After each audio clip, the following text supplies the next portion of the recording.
So I got this from, there was a pond outside just in the backyard, and this is where I got it from.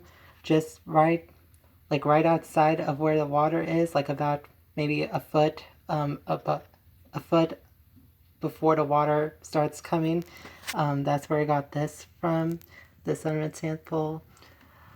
The shape is pretty rough, so that signifies that it's less mature. But it is well sorted. Now, like when I press on this, like I press on it with the spoon, it splits. So that kind of leads. That's what kind of led me to that conclusion.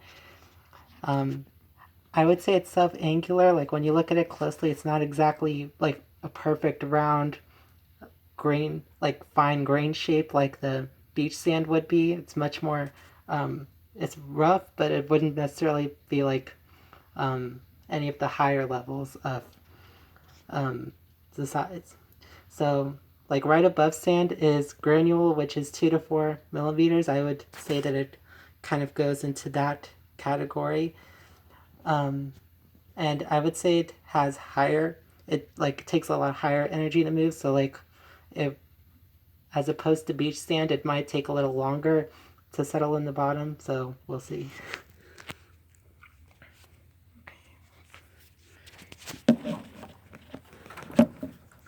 Let's see. Can I do this? I'm sorry. Okay, there. That's good.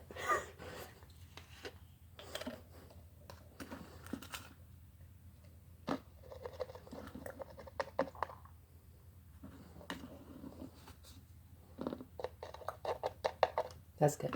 Okay.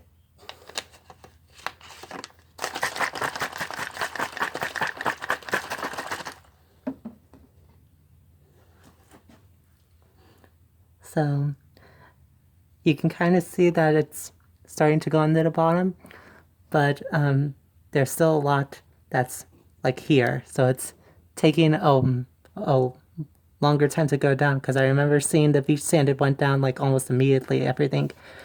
So now it's kind of starting to go down, and then these parts that are up here, I guess that's just like, additional stuff that's not actually part of the sand, but for the most part, kind of went with that same conclusion.